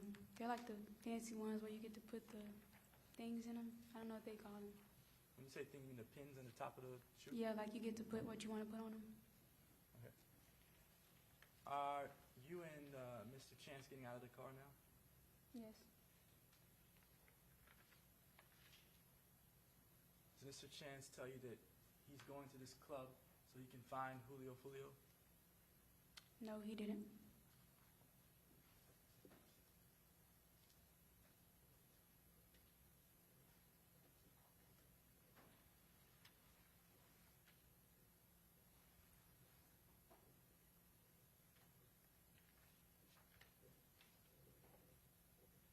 If you can remember sort of what's happening in this moment, can you tell the members of the jury? I was walking, and then he stopped me and said, "Let me see your phone."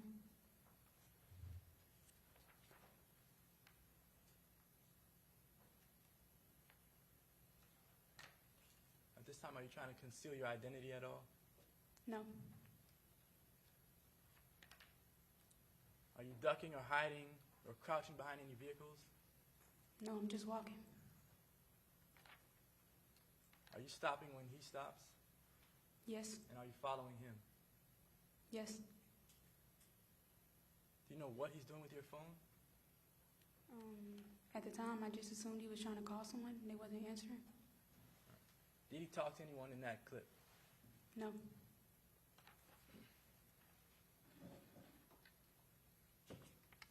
Do you ultimately leave this location? Yes. Do you go somewhere after that? Yes. Where do you go after that? It was another club called Players Club. At the time, did you know the name of that location? No. And who decided to go to the second spot? He picked it. Did you know of any clubs in Tampa? No. When you got to the second location, what happened? We get out, walk across the street, and he walked up to the guy that they work at the front door. And he asked him how much was to get in. So at this second location, you said, who asked how much it is to get in? Isaiah asked the bouncer.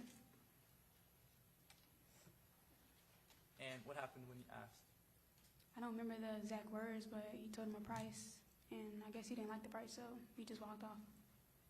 Did you all stay there for any period of time? Yes. It's a short period of time? Yeah. And when you didn't go into the second location, what were you thinking? Nothing much, like maybe he just didn't want to go in. Were you also wearing a were you also wearing a mask at the second location? Yes.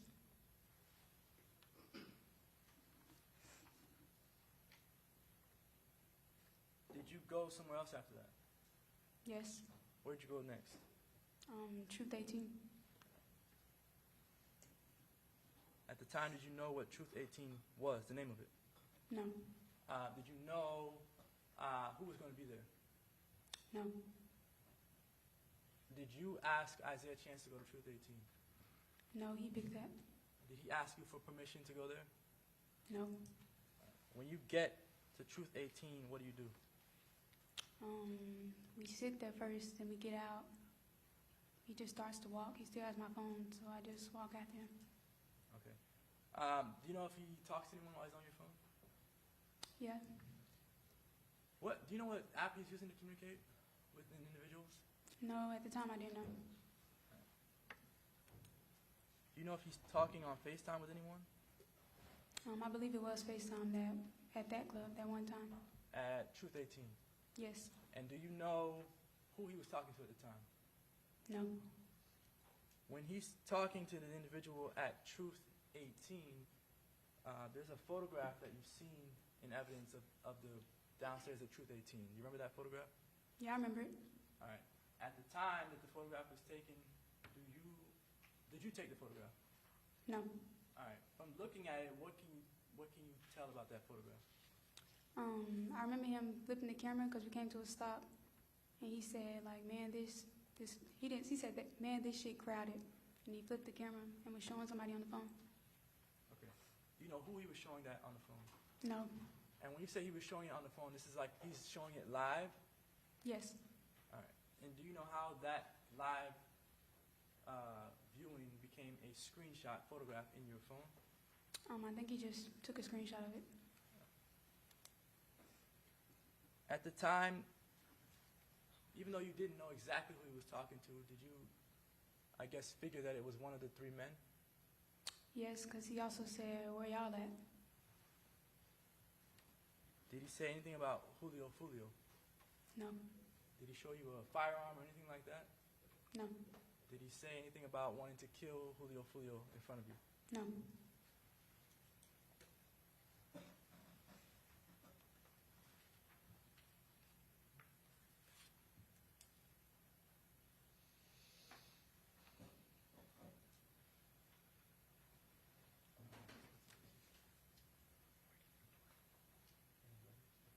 Showing what's in evidence of State's Exhibit 44. Do you see this video? Yes. All right. Do you see yourself? Yes. All right. What is happening right here? He's walking with the phone up. Okay. And what are you doing? Just walking behind him. All right. And do you know where he's going at this point in time? No, I'm just following him. Do you know why he's walking where he's walking? No, I never asked. All right. Is this where you all are at? Is this kind of like in direct eyesight of the top of the staircase at Truth 18? I don't know if right there, but I don't really remember that. All right.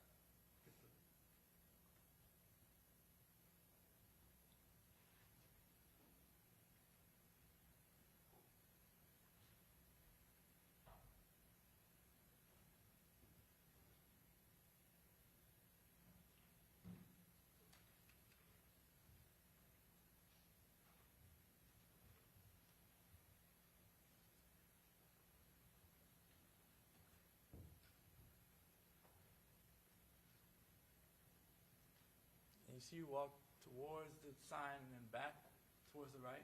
Yes. All right. When you were standing anywhere in that parking lot or on the sidewalk, were you able to see Julio Foolio? No. Do you know that he's even inside? No. And is Isaiah Chance saying anything on the phone that would give you an indication that Julio Foolio is inside?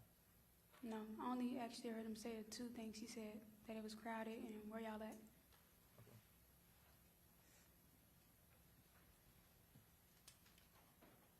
After you leave from off the screen here, do you know what you're doing next? We walk back down. He stops on somebody's car, still holding the phone, and I'm kind of just leaning on him talking. When you say he stops on somebody's car, like whose car was it? A random person. So not like someone that he knew? No. And when you say he stops on, he's leaning on someone's car? Yeah, like leaning back with the phone. And you and Isaiah Chance are talking at this point in time? Yes. All right. Do you ask him why you're not going inside? Well, I think I did, yeah. And do you want to go inside at this point? Not really. Why not? We already been to two places. It was getting late, so I didn't really care to go nowhere else. He chose that place. All right. At this point, what do you want to do? Get some food. Even though you just ate maybe 3 hours earlier? Yeah, it was McDonald's. Just some nuggets and fries. All right. So were you still hungry? Yes. And at this time, you're still pregnant? Yes.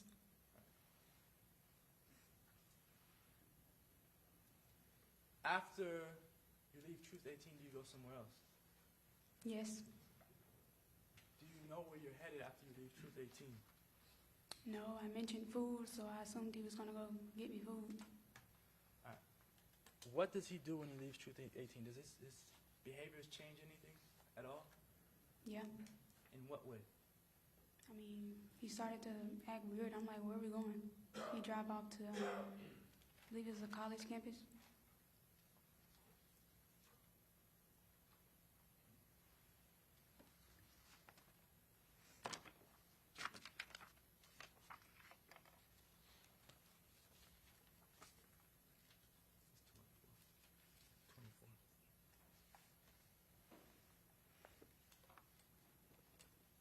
Showing, or about to show what's in evidence is State's Exhibit 24.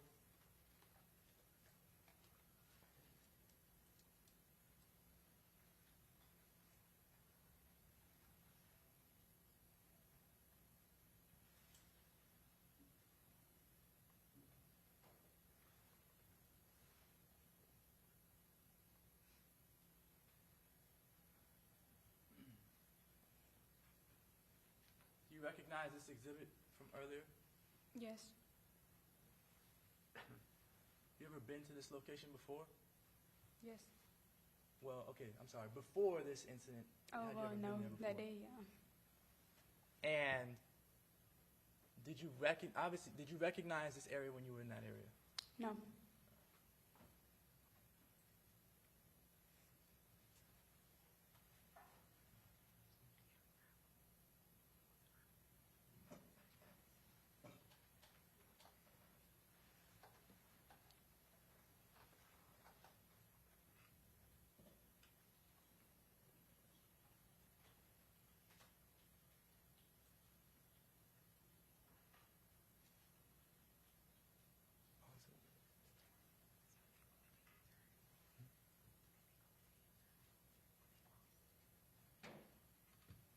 All right. From this view, do you know which direction you came from? I think he was straight ahead. It's like at the very top of the screen? Yeah, I think so. And again, who's driving at this point in time? Isaiah. When you come from the area where the top of the screen is at, which direction does he go in this intersection? Pause it. Pause it. That's him turning Press right the there. space bar. Back.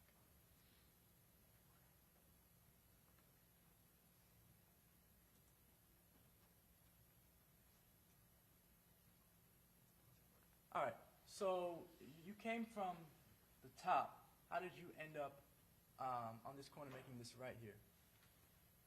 That's where he turned. Well, how did you get on that street? I mean, that's where he just went. I don't know. Let me ask you differently. When you came from the top area of the screen, did he make a right at this intersection if you're actually in the vehicle? Yeah. He made a right there? Yeah, like he went straight and turned.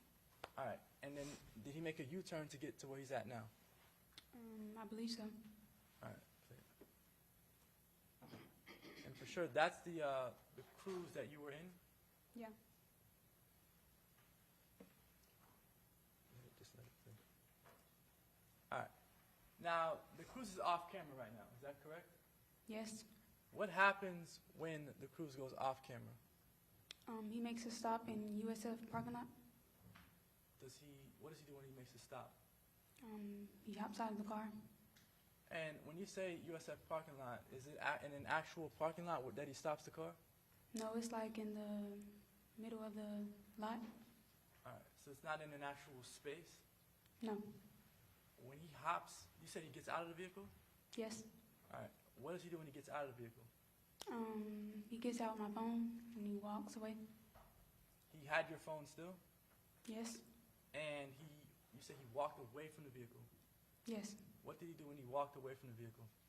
I mean, I don't know what he's doing when he walks away, but he has the phone up. He just walked down. All right.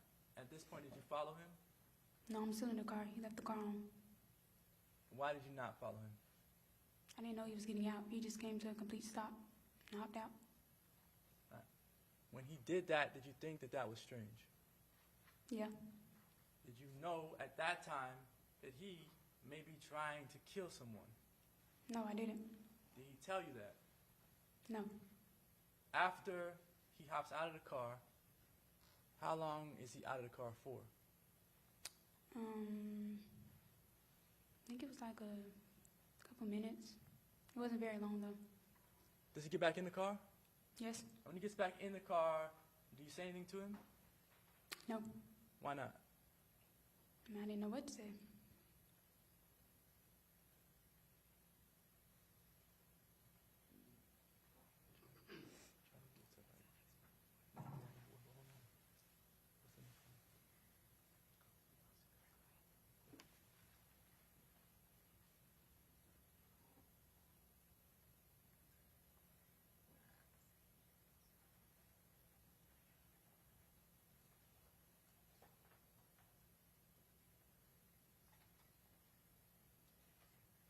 You see the cruise?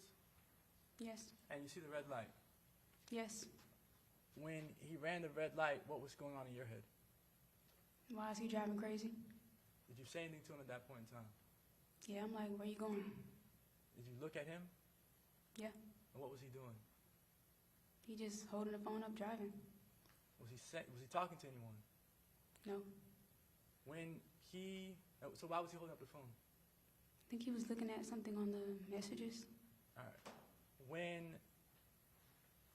Did you see the car go into that lot to the right?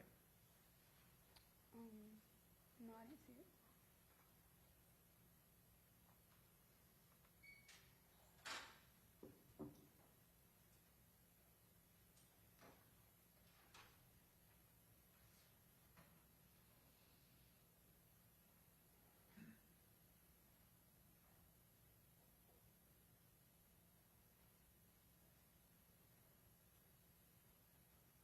All right. You see the car go into the lot to the Yes. right? At that time, did you know what he was doing? No. Do you know where he was going? No. Did he tell you to look out for anyone? No, he didn't. Did he tell you to identify where FOOLIO was at? No, he never told me that. All right. And how long are you inside that parking lot there in that hotel? It was very quick. He just turned around. All right. Did he get out the car and talk to anyone? No. Did you get out the car and talk to anyone? No. And then after you leave that parking lot, what happens? He drives off to like 2 streets over. Well, okay. Do you hear anything? Yeah, I heard shots. All right. Tell me about the shots that you heard. It was like a lot, and I looked at him like my mouth open, like you heard that? but he didn't really pay attention to me. He like, what? So I didn't say anything. After that, what happens? He waits a little bit, then he drives off back to the Airbnb. All right. At this point in time, what's going on in your head? I mean, I heard a lot of shots, so I didn't know what went on. Somebody shooting in the air, somebody got shot at. I didn't know. Did you know that somebody died? No. Did you know that someone got shot? Hey, Judge. No. Take a break.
a vacation rental? A toast to crisp morning runs and wide open trails, to celebration with friends and family, and fireside s'mores to end the day. Cheers to North Star. Save big versus lift tickets with an Epic Day Pass. Prices go up November 16th. How are we able to offer the Willow Creek bed for just $195? At Living Spaces, we design furniture with affordable